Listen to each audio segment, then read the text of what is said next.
The so-called Don't Say Gay bill is moving through the Florida legislature. The controversial bill is an amendment to the state's parental rights and education bill. It prohibits classroom discussion about sexual orientation or gender identity in the younger grade levels.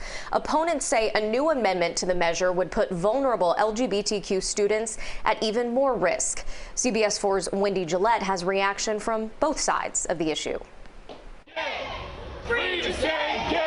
LGBTQ advocates protested over the weekend in Naples, Florida, as the state's House of Representatives prepares to take up a controversial parental rights and education bill. Opponents have labeled it the Don't Say Gay bill. Don't silence gay people's lives, LGBT lives. Florida House Bill number 1557 states that a school district may not encourage classroom discussion about sexual orientation or gender identity in primary grade levels or in a manner that is not age appropriate or developmentally appropriate for students. Supporters stress the bill is meant to address students in kindergarten through third grade.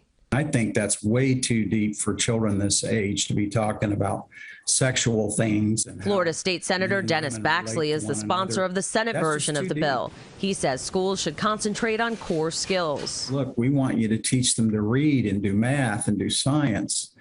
And we're not interested in the social engineering to be done by the school system. It would force kids back into the proverbial closet.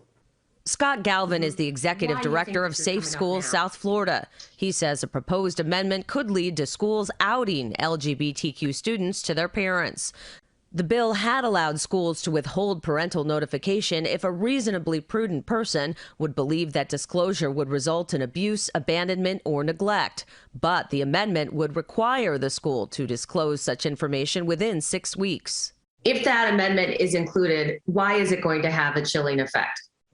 It forces kids to stay quiet at school, to not be their authentic selves. A recent study found LGBTQ students who reported their school to be LGBTQ affirming had 30% lower odds of being bullied in the past year. Wendy Gillette, CBS News, New York.